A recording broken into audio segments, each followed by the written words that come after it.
Hey guys, welcome back to Mo's Game Table. Today we're going to take a look inside the Festung Hamburg. This is C3 Module 3, the North German Plane. This is a game designed by Fabrizio Vianello and is published by Thin Red Line Games. Now you've seen other videos on the channel from Thin Red Line Games, the 1985 series and a couple of the others from the C3 series. These are not the same types of games, so just bear that in mind as we talk about them, because I know some people kind of get a little confused between the two. The C3 series is going to concentrate on command communications and control, and this is going to be much different than what you see in the 1985 series. This is going to be regiment, battalion level, and the whole point of this is formulating your plan and then executing it while dealing with the problems of moving forces from one area to another in a timely fashion and in the right posture to be able to carry out the battle plans that you have in place. It definitely shows you how difficult that process is. This module concentrates on the Netherlands and West German I Corps and part of the Landjet Corps as well. There is no back of the box, so let's take a look inside and see what we get. All right, we get our deck of cards, 2d10 and some baggies, the rule book, and I gotta say, I didn't say it when we were looking at the box itself, but man, I really love that cover. It's very, very stark, very, very sobering. And we have the operational procedures book, scenarios and designer's notes, a whole bunch of player aid cards, as well as a booklet of player aids.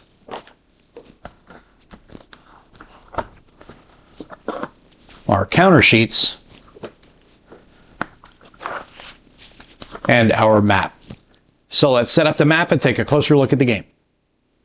And here's a look at the map that comes with the game, and anyone who's played any of the games, 1985 or the C3 series, will be familiar with the coding that these maps have. I really dig it. It gives it a very sturdy feel to it. Almost like you can spill a drink on it, but I'm still not going to try that out because that kind of goes against all of my gaming senses to spill a drink on the map. But it feels like if you did, you wouldn't have to worry about it. West Germany here, separated on the right-hand side, there is East Germany. You see the national borders here. Hamburg's here, Oldenburg, Bremen, Lübeck, and then you start going up into the neck of Denmark. That'll give you the idea of the area of operations here. Here's the Elbe River working its way down south, as well as the Weser.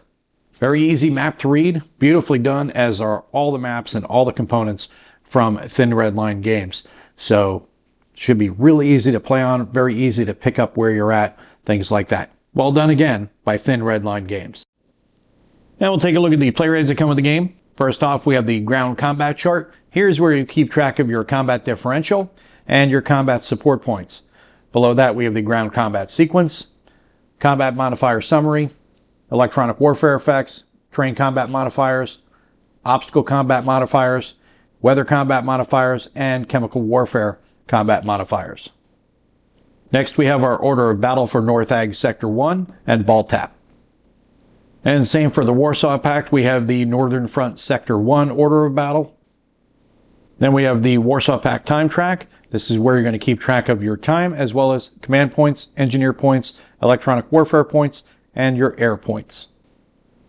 And we have the same track for NATO. Next, we'll take a look at the charts and tables book. Inside, we'll have numerous charts and tables for use in the game. At the top, we have the movement table, which gives us the different types of terrain, obstacles, roads, the terrain features, and then the movement costs for mechanized, motorized, and foot.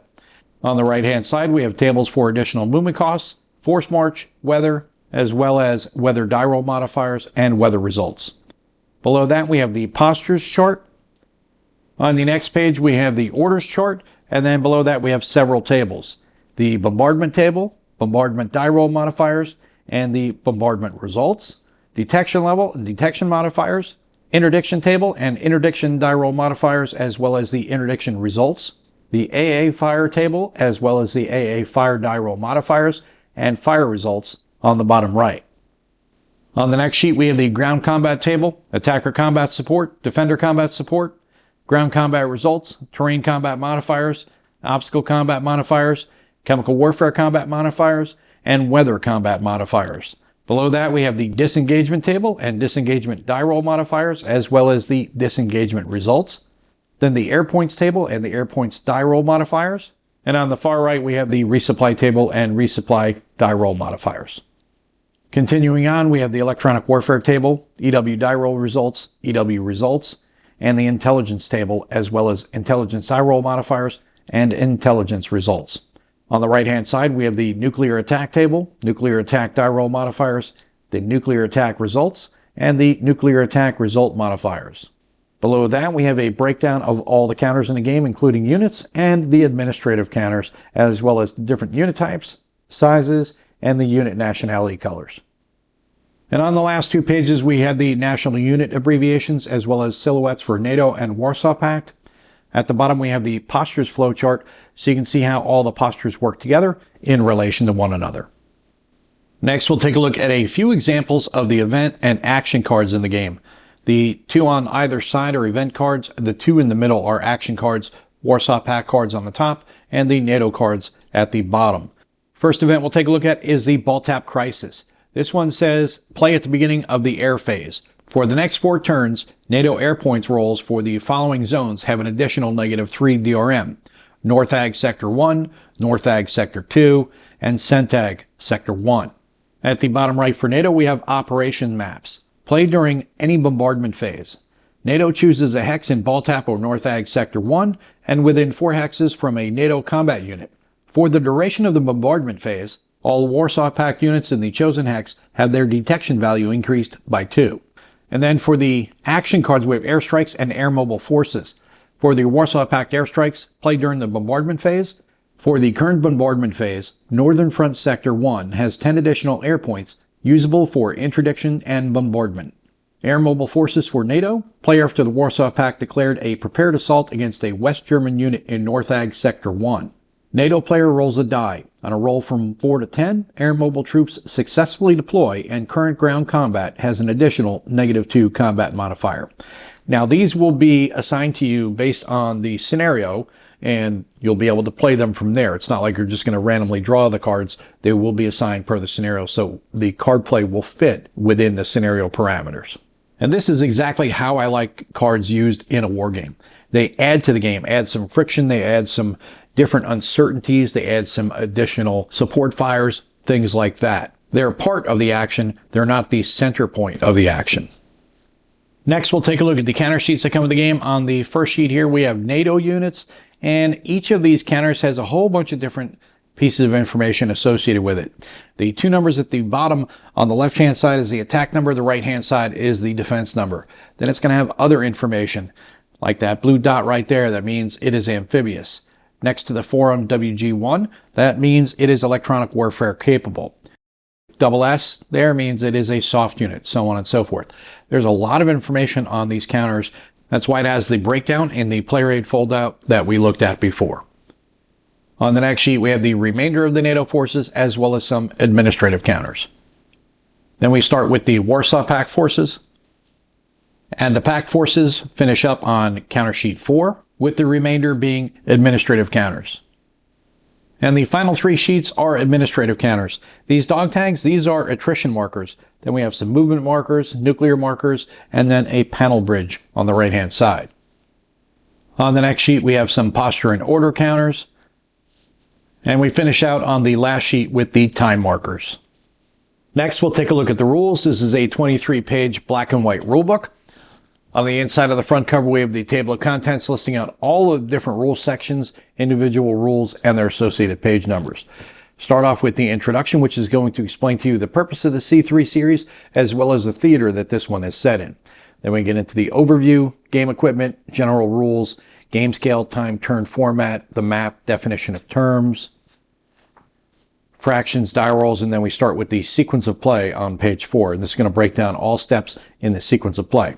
Then posture is going to be explained, posture changes, posture transitions, additional capabilities and limitations, stacking, movement, moving units, calculating movement cost, road movement, delayed movement, disengagement, blocking units, force march, river crossings, hasty crossing, prepared crossing, Warsaw Pact Advance Axis, attrition, attrition limit, attrition points, attrition removal by resupply, attrition removal by resting, attrition removal by refitting.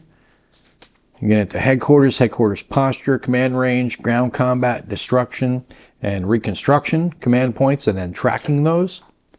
Orders, order chits, which we saw when we looked at the counter sheets, formations and attached units, attach headquarters, issuing orders, order issue procedure, revealing orders, executing the orders, completing and canceling your orders.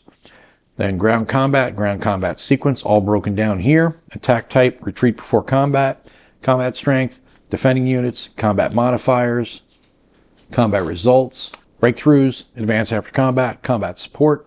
You have artillery combat support, helicopter, and air combat support. And then they're all going to be broken down in their own sections, artillery, helos, and air points, how to use them and transfer your air points, unit bombardment, bridge bombardment, and then interdiction. Lars minefields, which are optional. Then you have anti-aircraft fire versus air points versus helos, fire resolution, detection, and your detection levels. SIGINT, which is also an optional rule. Electronic warfare, allocation, deallocation, resolution, intelligence, which is also an optional role. Then you have your signals intelligence, your SIGINT, recon intelligence, chemical warfare, initiating your chemical warfare, the agent types, chemical weapons charts, nuclear warfare, initiating, delivering, resolving, and nuclear contamination. Then you have integrated battlefield, which is also optional. Then you have weather determination, weather effects on movement, weather effects on ground combat, weather effects on air points, weather effects on helicopters, supply sources, supply hubs, defensive works, bridges, ribbon bridges, panel bridges, reinforcements. And then we get to the event and action cards, independent formations, sappers, and airborne troops. And like I said, this is only a 23-page rule book, but you can see it's pretty densely packed with a lot of different rules that you're going to be taking in. This is definitely not your light kind of war game. This is bordering much more on the simulation side of things. And I think that's what needs to be, though, for this type of game, modeling, command control, and communications. And then we are at the back of the rule book. Then we have the scenarios and designer's notes. This is a 31-page black and white book. On the first page, we have the table of contents listing out all the different scenarios and the campaigns, as well as their associated page numbers. We start off with some additional scenario rules: civilian panic, surprise level, strategic surprise, operational surprise, no surprise, Iron Curtain, WG-7 Panzer, WG-11 Panzer Grenadier, ball tap command, moving into Jutland, Jutland invasion, Jutland defense, Operation Berezina, Warsaw Pact bridges, geographical objectives, winning the war, which is optional, and then Armageddon, which I think is pretty neat. In the winning the war all or nothing scenario, it is hard to avoid the temptation to immediately escalate to chemical or nuclear warfare. This rule should help keep contact with reality, but can be ignored if both players are positive about the human capability to limit the level of horror during wartime. Number 1, it says, immediately after the first release of chemical or nuclear weapons, the releasing side must roll a die. On a roll of 1 to 3, war escalates to strategic nuclear exchange, and the releasing side loses with a total defeat. The die roll is made only once, at the very first release of any weapon of mass destruction. Subsequent releases are not affected. So that keeps players a little more honest, I think, if you have that risk, a 30% chance of failing and losing the game. Scenario 1, our dearest brothers. You get your order of battle for both Warsaw Pact and NATO, as well as your victory conditions and any specific scenario rules. Scenario 2, the Sickle's Long Shadow. Scenario 3, a Pact of Blood. Scenario 4, the Roaring Sound of Doom. Then we get to Campaign 1, the North Stygian Plain. You have your order of battle for that. And then Campaign 2, 1 minute to midnight. Then we have the designer's notes by Fabrizio Vianello. He's going to talk about his design intent behind the game. Then we have Tony Morfitt with his developer's notes. Nicolas Michon with his developer's notes. and Lionel Martinez with his developer's notes, and then there is a bibliography at the back of the scenario book. And lastly, we have the operational procedures book. This is an 8-page full-color book, and this is going to give you examples of play, and these are not going to be optimal examples, but they are going to give you the mechanics the way they're supposed to be used. So don't look at the tactics used or the strategies used in the examples as something to do during a game, because you'd probably fail. That's not the intent. The intent is to show you how the mechanics work. So we have movement, column movement, tactical movement with illustrated examples, deployed movement, enemy screening, orders, issuing orders, executing the order, completing an order, authorized posture change, unauthorized posture change, bombardment, ground combat, assault. Then we have retreat after combat, breakthrough, advance after combat, and the Warsaw Pact advance axis. And that is a look at everything you get inside of Die Festung Hamburg. This is C3 Module 3, the North German Plains. This is a game designed by Fabrizio Vianello and is published by Thin Red Line Games. Like I said at the beginning, this is definitely different from the 1985 series, but you can feel the same genetic code in it because it is from the same designer, the same development team, but it definitely gives you a different perspective on the hypothetical World War III between NATO and the Warsaw Pact. 1985 is a much bigger feeling game, and it drills down into more detail on the ground level as well as the air war. Here, you're dealing with the problems of command, control, and communication. And this one definitely feels more on the simulation side of things than on the war game side of things alone, which is definitely something that's great if that's what you want. Only 23 pages of rules, so it's not like it's a 100-page rulebook or anything like that, but it is pretty dense, and there's a lot of layers that you have to understand, and making them all work in concert together. That's the complexity of the game. And it's the type of game that you really do need to think. You can't just do like I tend to do, which is fly by the seat of my pants half the time. That's how I keep my opponents off balance, because I don't know what I'm going to do. I just kind of go in swinging. Here, you've actually got to think up a plan, which I do enjoy as well. I'm kind of joking, half joking at least, with how I do play like that. But I also do like the planned approach as well. And that's where a game like this is a lot of fun from the cerebral side of things, thinking through the problem, and then of course putting it into action and seeing where it's going to fail, because it will fail. That's just the way it works. And that's what's so great about this, is you're going to have to overcome those failures, deal with the friction, and work through the problem to get to the resolution you want. And if that's the type of game you'd like, then definitely check out the C3 series, but that is not going to be for everybody, and that's understandable. But if you like that type of game, definitely check out any of the games in the C3 series. There are a couple more that are planned in the series. Make sure to get over to Thin Red Line Games, sign up for their newsletter, and they will let you know when the next orders are in place for the next in the series. Well, I hope that helps you guys out if you've been curious about this one. If you have any comments or questions, post them down below. Thanks for tuning in, guys. See you next time.